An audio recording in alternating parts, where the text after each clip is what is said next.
Hello everyone, आप सभी का स्वागत है मनीष एकेडमी यूट्यूब चैनल पर। आप सभी कैसे हैं? उम्मीद करते हैं आप सभी अच्छे होंगे और आप सभी की पढ़ाई काफी ज्यादा अच्छी चल रही होगी। नीचे आप सभी कमेंट भी कर सकते हैं कि आप सभी कैसे हैं।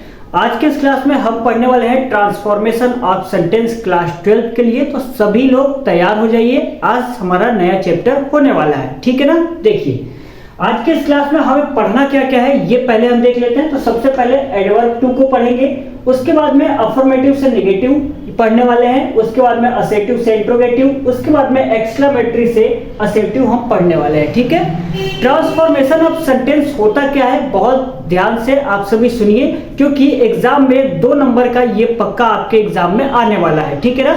तो 2 नंबर यदि आप पक्का करना चाहते हैं एग्जाम में तो इस चैप्टर को अच्छे तरीके से पढ़िएगा जरूर, ठीक है ना। तो चलिए जान लेते हैं कि ट्रांसफॉर्मेशन ऑफ सेंटेंस क्या होता है। इसमें होता है चेंज द सेंटेंस, यानी कि जो वाक्य है उसको हम बदल सकते हैं, लेकिन जो उसका मीनिंग यानी जो उसका अर्थ है ना वो बदलना नहीं चाहिए, ठीक है।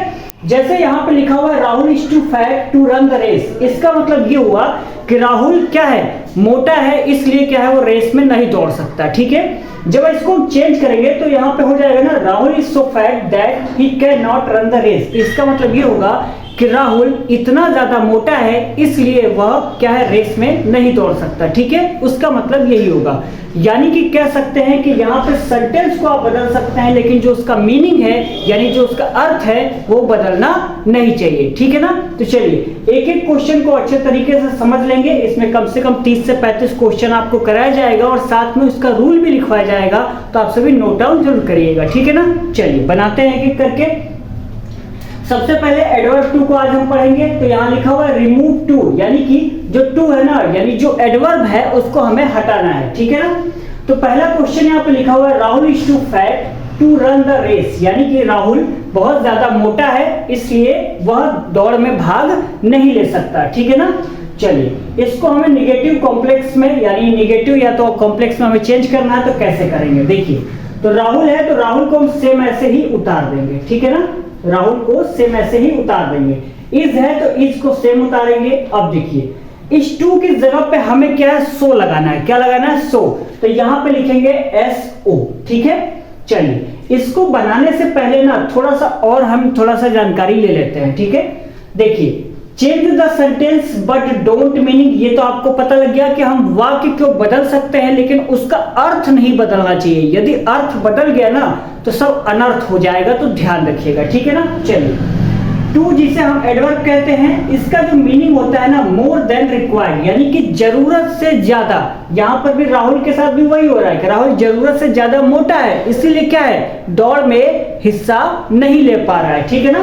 तो टू का मतलब क्या होता है मोर देन रिक्वायर्ड होता है, आप सभी ध्यान रखिएगा, ठीक है ना। चलिए टू के बाद में हमेशा या तो एडजेक्टिव या तो एडवर्ब देखने को मिलेगा, तो वो हमेशा पॉजिटिव डिग्री में होगा। किस में होगा? पॉजिटिव डिग्री में। एक स्ट्रक्चर याद रखिएगा, टू के बाद कोई सेंटेंस दिया हुआ है उसके बाद में टू आता है, ठीक है। उसके बाद में मेन वर्ब की पहली फॉर्म आता है, यानी कि टू प्लस में मेन वर्ब की पहली फॉर्म एक साथ जहां पर भी दिख जाती है वो आपका क्या कहलाएगा? इन्फिनिट वर्ब कहलाएगा। क्या कहलाएगा? इन्फिनिट वर्ब कहलाएगा, ध्यान रखिएगा, ठीक है ना।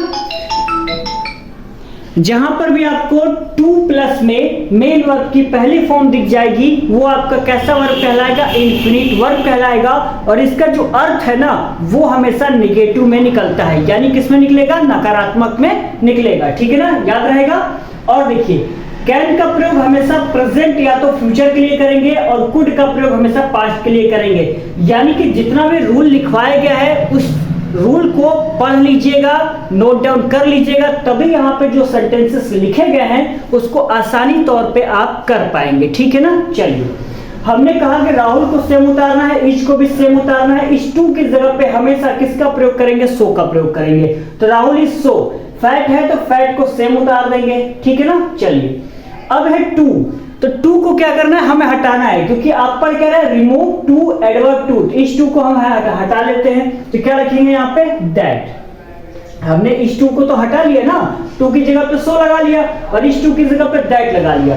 अब यहां से बहुत ज्यादा ध्यान देने वाली बात है, यहां से आप ध्यान नहीं देंगे तो बस अनर्थ होने वाला है सारा की सारा, ठीक है ना। चलिए करना क्या है, जहां पर भी सब ऑर्डिनेटिंग कंजक्शन आता है वहां पर हमेशा सब्जेक्ट की डिमांडिंग होती है। किसकी डिमांड होती है? सब्जेक्ट की।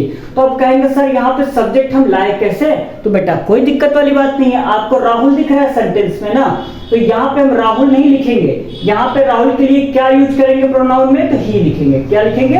ही लिखेंगे। यहां तक क्लियर? किसी को दिक्कत? राहुल इज टू को हमेशा चेंज करेंगे सो में, फैट है तो फैट उतारेंगे, और इज टू को हमेशा चेंज करेंगे किसमें? दैट में। याद रखिए TOO यानी सो में चेंज करेंगे, और TO तो उसको चेंज करेंगे दैट में। और दैट जहां भी आएगा उसके बाद में हमेशा सब्जेक्ट की डिमांडिंग होगी ही होगी। ठीक है, इतना बात ध्यान में रहेगा। ठीक है, ही के बाद में हम किसका प्रयोग करेंगे? इन्फिनिट वर्ब का, है ना। टू के बाद में मेन वर्ब की पहली फॉर्म, तो टू के बाद मेन वर्ब की पहली फॉर्म दिख रही है ना, ये दोनों कैसा है? ये दोनों आपको पता लगा कि इन्फिनिट वर्ब है। कैसा है? ये दोनों इन्फिनिट वर्ब है। और इन्फिनिट वर्ब का मतलब क्या निकलता है? तो आप कहेंगे सर निगेटिव, तो इसको हमें किस में चेंज करना है? निगेटिव में करना है ना। चलिए, इतना पता लग गया। अब हमें एक चीज और देखना है कि टेंस कौन सा है, प्रेजेंट टेंस है या नहीं। इज क्या है? इसका मतलब प्रेजेंट, और यहां पे लिखा हुआ है जब भी प्रेजेंट में आएगा या तो फ्यूचर में आएगा तो किसका प्रयोग करेंगे? कैन का। तो ही के बाद किसका प्रयोग करेंगे? कैन। और आपको पता लगा है कि सर इसका मीनिंग क्या है? निगेटिव में जाएगा तो हम यहां पे नॉट का प्रयोग करेंगे। किसका प्रयोग करेंगे? नॉट। और रन द रेस ऐसे ही उतार देंगे। किसी को दिक्कत? आई थिंक नहीं होनी चाहिए किसी को दिक्कत, समस्या, प्रॉब्लम जो भी है वो नहीं होनी चाहिए। ठीक है, चलिए बार बार कैमरे के पीछे जाके देखना पड़ता है कि कैमरा चल रहा है ना प्रॉपर, इसीलिए कैमरे से गायब हो जाता हूँ। ठीक है ना। चलिए, ये क्वेश्चन अच्छे से समझ में आया, किसी को दिक्कत नहीं होनी चाहिए। एक बार फिर से समझ लेते हैं। राहुल तो राहुल उतारा, इज है तो इज उतारा। इस टू को हमेशा सो में चेंज करेंगे। ध्यान रखिएगा, भूलना नहीं है, क्लास में ही अच्छे तरीके से समझ लो, रट्टाफिकेशन तो कतई नहीं मारना। ठीक है ना। इस टू की जगह पे सो, इसके बाद कोई सेंटेंस दिया हुआ तो सेम उतारिए, और इस टू को दैट में चेंज कर देंगे। और दैट यानी कि सब ऑर्डिनेटिंग कंजक्शन जहां पर भी आता है उसके बाद में हमेशा सब्जेक्ट की डिमांडिंग होती है। तो सब्जेक्ट हमारा राहुल है, तो राहुल को प्रोनाउन में चेंज करके मैंने ही कर लिया। ही के बाद में अब हमें देखना है क्या कि ये टेंस कौन सा है? प्रेजेंट है, फ्यूचर है, पास्ट है, क्या है? तो आपने चेंज किया राहुल इज, और इज हमेशा प्रेजेंट में आता है तो प्रेजेंट के लिए रूल लिखवा रखा है कि कैन का प्रयोग होगा, तो मैंने कैन लगा लिया। हो गया ना। अब आपको पता लगाना ये है कि कैन के बाद में नॉट का प्रयोग करें या नहीं। तो आपको पता होगा जहां पर भी टू और प्लस मेन वर्ब की पहली फॉर्म आती है वो इन्फिनिट वर्ब होती है, और जब इन्फिनिट वर्ब आता है तो वो उसका मीनिंग निकलता है निगेटिव, और जब निगेटिव मीनिंग निकलता है तो नॉट का प्रयोग कर लिया और रन द रेस सेम ऐसे ही उतार लिया। ठीक है ना, कोई प्रॉब्लम नहीं होनी चाहिए। ठीक है, फिर भी प्रॉब्लम होती है तो ज्यादा से ज्यादा प्रैक्टिस करिए। नीचे कमेंट बॉक्स में बताइए कि ये चीजें समझ में नहीं आया था। ठीक है ना। चलिए, दूसरा क्वेश्चन कह रहा है the people were too tired to work. The people were too tired to work, इसको बनाना कैसा है? इसको आप सभी खुद बना सकते हैं क्योंकि रूल तो मैंने सारा लिखवा दिया है, तो बना लेंगे या नहीं? चलिए बनाने का एक और प्रयास करते हैं। ठीक है, तो यहां पर क्या है? द पीपल सेम उतारेंगे, द पीपल। वर है तो वर को सेम उतार देंगे, तो द पीपल वर। इस टू को मैंने क्या कहा था, किस में चेंज करेंगे? सो में, तो सो लिखेंगे। टैड है तो टैड सेम उतार देंगे, और इस टू को किस में चेंज करेंगे? दैट में चेंज करेंगे। अभी कोई कहेगा ना सर समझ में नहीं आ रहा है, तो बेटा समझने वाली बात ये है ना कि आपके पास दिमाग है या नहीं है ना। क्योंकि बहुत सारे स्टूडेंट ऐसे होते हैं जिनको चाहे जितना समझा लो समझते नहीं है। समझते बस इसलिए नहीं है ना कि आप सभी पढ़ाई ही नहीं करते हैं। आप दिन में 3-4 घंटा भी पढ़ते होंगे ना तो पक्का कुछ ना कुछ तो समझ में आया होगा, लेकिन कुछ भी नहीं आ रहा है तो वो आपकी समस्या है, मेरी समस्या नहीं है। हम यहाँ चिल्ला चिल्ला के आपको समझाने की कोशिश कर रहे हैं, और एक ही क्वेश्चन की तरह मैंने 5 क्वेश्चन लिख रखे हैं ताकि आपको और भी अच्छे तरीके से समझाया जा सके। फिर भी आपको समझ में नहीं आता है तो इसका मतलब ये है कि आप पढ़ाई बिल्कुल ही नहीं करते हैं। तो आप पढ़ाई थोड़ा सा स्टार्ट करिए, फिर आपको समझ में आने लगेगा। ठीक है ना। और नहीं समझ में आ रहा तो दोबारा इस क्लास को देखिएगा जरूर, क्योंकि यहाँ से आपके एग्जाम में 2 मार्क मिलने वाले हैं। तो जो भी स्टूडेंट सोच रहा है कि 2 मार्क से क्या होगा, तो बेटा 2 मार्क की वजह से ही ना टॉपर इधर उधर हो जाते हैं, है ना। तो ध्यान रखिएगा आप सभी। ठीक है, यहाँ पे क्या लिखा हुआ है? The people were too tired to work. इसको मैंने द पीपल का पीपल लिख दिया, वर था तो वर उतार दिया। इस टू की जगह पे मैंने सो लिखा है तो सो रहेगा। टायर्ड की जगह पे टायर्ड, और इस टू को मैंने चेंज किया दैट में, और दैट मैंने क्या कहा? जहां पर भी सबऑर्डिनेटिंग कंजक्शन आता है वहां पे हमेशा सब्जेक्ट की डिमांडिंग होती है। तो यहां पे हमें क्या चाहिए, सब्जेक्ट चाहिए। सब्जेक्ट आपका आएगा कहां से, तो सेंटेंस से आएगा, द पीपल। अब यहाँ पे लोग यानी बहुत सारे हैं ना, तो यहाँ पे किसका प्रयोग करेंगे, दे का प्रयोग करेंगे। किसका, दे का। अब यहाँ पे ही सी मत लगा लीजिएगा, गलत हो जाएगा, ठीक है ना। ही सी तो व्यक्ति के लिए लगाएंगे ना, यहाँ पे एक था तो मैंने ही लगा लिया। यहाँ पे मान लेते लड़की रहती तो यहाँ पे सी लगा लेता। यहाँ पे द पीपल है यानी बहुत सारे लोग हैं, तो यहाँ पे किसका, दे का ही तो प्रयोग करेंगे ना, वे यानी बहुत सारे। अब हमें चेक क्या करना है कि कौन सा टेंस है, तो आप खुद बताइए कि वॉज या तो वर्क किस टेंस में आता है, तो आप कहेंगे सर पास्ट में आता है। तो पास्ट में आता है बेटा, तो पास्ट में किसका प्रयोग करेंगे, कुड का प्रयोग करेंगे। तो यहां पे लिखेंगे दे कुड, और उसके बाद में किसका प्रयोग करना है, नॉट का, क्योंकि टू के बाद में मेन वर्ब की पहली फॉर्म यानी कि इन्फिनिट वर्ब, और इन्फिनिट वर्ब का मतलब होता है नॉट, यानी कि निगेटिव में होता है, ठीक है। तो कुड के बाद में किसका प्रयोग करेंगे, नॉट का प्रयोग करेंगे। उसके बाद में यहाँ पे वर्क है तो वर्क को सेम ऐसे ही उतार देंगे, ठीक है ना। सॉरी टैग नहीं, यहाँ पे टू वर्क मैं इसकी बात कर रहा था, है ना। टू वर्क यानी टू मेन वर्ब की पहली फॉर्म जहां पर भी आएगी वो आपका इन्फिनिट वर्ब होगा, और इन्फिनिट वर्ब हमेशा नेगेटिव होता है, तो यहां पर कुड नॉट वर्क हो जाएगा, ठीक है ना। चलिए आगे देख लेते हैं। लिखा हुआ he is too weak to pass the exam, इसको आप सभी बना लेंगे, बनाने का प्रयास करिए, है ना। जब तक आप प्रयास नहीं करेंगे तो काम नहीं चलेगा। आप सोचेंगे कि सर ने क्लास में यदि क्वेश्चन को करा दिया है, रूल को लिखवा दिया है, तो उससे मेरा भला हो जाएगा, तो सच बताएं तो आपका भला वाला कुछ होगा नहीं, ठीक है ना। आपको खुद से पढ़ाई करनी पड़ेगी, यानी कि सेल्फ जो स्टडी है ना वो बहुत ही ज्यादा इंपॉर्टेंट होता है। मैं यहाँ पे पढ़ा दूं, आपने कॉपी में नोट डाउन कर लिया और बंद कर दिया, तो क्या पढ़ाई हो गई। पढ़ाई क्या, आपने जो सर ने पढ़ाया वही तो पढ़ा है, उसके अलावा क्या पढ़ा है बेटा आपने, उसके अलावा पढ़ना बहुत ही जरूरी है, ठीक है। मान लेते हैं मैंने ये 5 क्वेश्चन करा दिया, और 5 क्वेश्चन करा के कह दिया चैप्टर खत्म है, और आपने प्रैक्टिस नहीं किया, क्या यही 5 क्वेश्चन एग्जाम में आएंगे, इसका कोई गारंटी है, नहीं आएगा। हो सकता है इससे रिलेटेड क्वेश्चन आ जाए, फिर आप क्या करेंगे, कहेंगे सर ने कराया नहीं था। अरे बेटा कराया तो था, सारा रूल मैंने लिखवा दिया है, मैंने ये भी बोला कि आप प्रैक्टिस करो, तो आपने कुछ भी किया, कुछ भी नहीं किया ना, तो बस यही दिक्कतें आ जाती है, ठीक है। तो ये सारी बातें आप सभी ध्यान रखा करिए, ठीक है। छोटे तो है नहीं कि आपको हर एक चीज बताया जाएगा, ठीक है ना, ऐसा नहीं है। यहाँ क्या लिखा हुआ है, he is too weak to pass the exam, इसको देखते ही आपके मन में तुरंत आंसर छप जाना चाहिए कि इसका आंसर क्या होगा, ठीक है। चलिए मैं बना रहा हूं और आप भी बनाइए, देखिए किसका गलत हो रहा है। मेरा तो गलत होगा नहीं क्योंकि मैं ऑलरेडी बता रहा हूं आपको, है ना। आपका गलत होता है तो कोई दिक्कत वाली बात नहीं है, निराश नहीं होना है, दोबारा बनाइएगा, ठीक है ना। चलिए बनाते हैं। ठीक है, यहाँ पे मैंने ही सेम उतारा, इसका सेम ऐसे उतार दिया। इस टू को मैंने किस में कहा चेंज करने के लिए, सो में, तो यहाँ पे लिखेंगे सो। वीक को मैं यहाँ पे सेम उतार देंगे, और इस टू यानी टू की जगह पे किसका प्रयोग करेंगे, सबऑर्डिनेटिंग कंजक्शन का प्रयोग करेंगे, दैट का प्रयोग करेंगे। और दैट के बाद में हमेशा क्या आता है, दैट के बाद में हमेशा सब्जेक्ट आता है, सब्जेक्ट की डिमांडिंग होती है ना, तो सब्जेक्ट आएगा कहां से, हमारा ही है, तो यहाँ पे ही की जगह पे सेम उतार देंगे ही।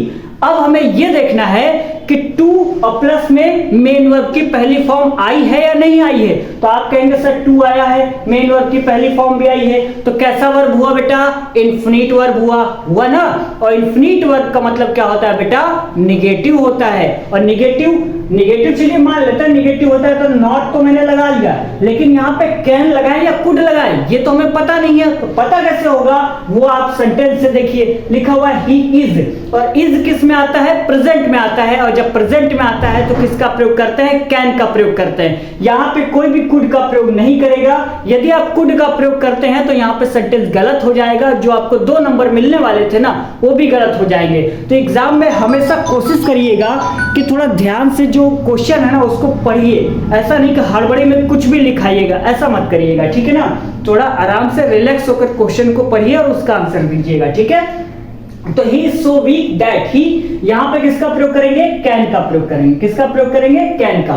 तो he is so weak that he can not, उसके बाद में क्या है, पास द एग्जाम, तो यहां पे सेम ऐसे ही उतार देंगे, पास द एग्जाम, ठीक है, पास द एग्जाम। यदि आपको नहीं दिख रहा है तो कोई बात नहीं, हालांकि बोर्ड छोटा है तो यहाँ पे मैंने मैनेज करने की कोशिश की है, तो आपसे भी मैनेज कर लीजिएगा। हालांकि मैं बोल दे रहा हूँ, क्या बनेगा, he is so weak that he can not pass the exam. यदि आपका सही है तो बहुत बढ़िया बात है, यदि गलत हो गया है तो कोई घबराने वाली बात नहीं है। आप हो सकता है रूल को थोड़ा अच्छे से पढ़ नहीं पाए होंगे, तो कोई बात नहीं, अगली बार पढ़िएगा। मतलब इस वीडियो को खत्म होने के बाद थोड़ी देर बाद आप मतलब रिवीजन कर लीजिएगा, हो जाएगा, ठीक है ना। चलिए आगे लिखा हुआ, it is too weak it is too cold to go out. क्या लिखा है, it is too cold to go out. इसको बनाएंगे कैसे, इसको बनाना बहुत ही इजी है, क्योंकि सारे रूल तो आपने पढ़ रखे हैं, है ना। चलिए बना लेते हैं। तो इट की जगह पे किसका प्रयोग करेंगे, इट का। यहाँ पे नहीं दिख रहा होगा आपको, हमें पता है, क्योंकि कैमरा इस सेट हुआ है ऐसे, है ना। तो इसको मिटा देते हैं, ये वाला हम मिटा देते हैं, हम इसको यहाँ बनाते हैं। इट है तो यहाँ पे हम क्या उतारेंगे, इट ऐसे उतारेंगे। इज है तो इज की जगह पे इज उतार देंगे। अब यहाँ पे टू आया है तो टू की जगह पे किसका प्रयोग करेंगे, सो का प्रयोग करेंगे। तो इट इज सो हो गया। इसके बाद में सेंटेंस दिया हुआ है तो सेम उतार देंगे, कोल्ड। इज टू की जगह पे किसका प्रयोग करेंगे, दैट का प्रयोग करेंगे। अब दैट के बाद ही सारा खेल है, ठीक है। ऐसा नहीं कि दैट गो आउट लिख दे, तो बेटा गलत है, ध्यान रखिएगा। दैट के बाद में किसका प्रयोग करेंगे, सब्जेक्ट का प्रयोग करेंगे। और सब्जेक्ट आपका इट है तो यहाँ पे इट नहीं रहेगा, इट नहीं रहेगा। यही सारी छोटी छोटी पॉइंट्स है, उसको आप सभी को नोट डाउन बहुत करना जरूरी है, वरना एग्जाम में यही गलत होता है, ठीक है ना। इट की जगह पे हम वी या तो वन का प्रयोग करते हैं, वी या तो वन का प्रयोग करते हैं, और हम प्रयोग करेंगे वी का। किसका प्रयोग करेंगे, वी का। अब देखते हैं कि ये सेंटेंस कैसा है, प्रेजेंट में है, तो प्रेजेंट में है तो वी के साथ कैन का यूज करेंगे। कुड का प्रयोग क्यों नहीं करेंगे, क्योंकि ये प्रेजेंट में है और कुड हमेशा किस में आता है, पास्ट में आता है। तो पास्ट में आता है तो यहाँ पे हम लगा नहीं सकते, गलत हो जाएगा। तो वी कैन, यहाँ पर क्या है, टू प्लस में मेन वर्ब की पहली फॉर्म यानी कि इन्फिनिट वर्ब, और इन्फिनिट वर्ब का मतलब होता है कि निगेटिव। तो कैन के बाद में लगाएंगे नॉट, और उसके बाद में गो आउट है तो गो और आउट ऐसे ही सेम उतार देंगे। कोई दिक्कत यहाँ तक आई थिंक नहीं होनी चाहिए, ठीक है ना। चलिए आगे बढ़ते हैं। अगला क्वेश्चन हमारा क्या कह रहा है, अगला क्वेश्चन दिख भी रहा है आपको कि नहीं दिख रहा है, मुझे तो दिख रहा है। लिखा हुआ है यहाँ पे, it was too cold to play the match. It was too cold to play the match. इसको आप सभी होमवर्क में बनाइएगा, ठीक है। होमवर्क में बना के नीचे कमेंट बॉक्स में बताइएगा कि सर इसका आंसर क्या होगा। यदि आपका गलत आंसर निकलता है तो कोई दिक्कत वाली बात नहीं है, मैं उसको सही बताऊंगा। हालांकि आप कोशिश करिएगा कि सही बना ले, ठीक है ना। एग्जाम में पक्का यहां से प्रश्न पूछे जाएंगे, हर साल पूछे जाते हैं, तो इस साल भी पूछा ही जाएगा, कि इसमें कोई सोचने वाली बात तो है नहीं। 2 नंबर का आता है, क्लास 12 के लिए ये क्लास थी, खास तौर पे ध्यान रखिएगा, ठीक है ना। चलिए इससे रिलेटेड और भी सारे क्वेश्चन कराए जाएंगे। यहाँ पे 4 टॉपिक दिए गए हैं, जिसमें एडर 2 आज हमने पढ़ा, उसके बाद अफर्मेटिव एंड नेगेटिव, उसके बाद असर्टिव से इंट्रोगेटिव, उसके बाद में एक्सक्लेमेटरी से असर्टिव सेंटेंस आपको पढ़ाया जाएगा, ठीक है ना। जो प्रैक्टिस क्लासेस हैं और जो प्रैक्टिस क्लासेस हैं वो जल्द ही स्टार्ट की जाएगी। हालांकि डेट अभी फिक्स नहीं हुआ है, तो मैं फिक्स करके आपको बता दूंगा कि प्रैक्टिस क्लासेस कब से मैं स्टार्ट करूंगा, ठीक है ना।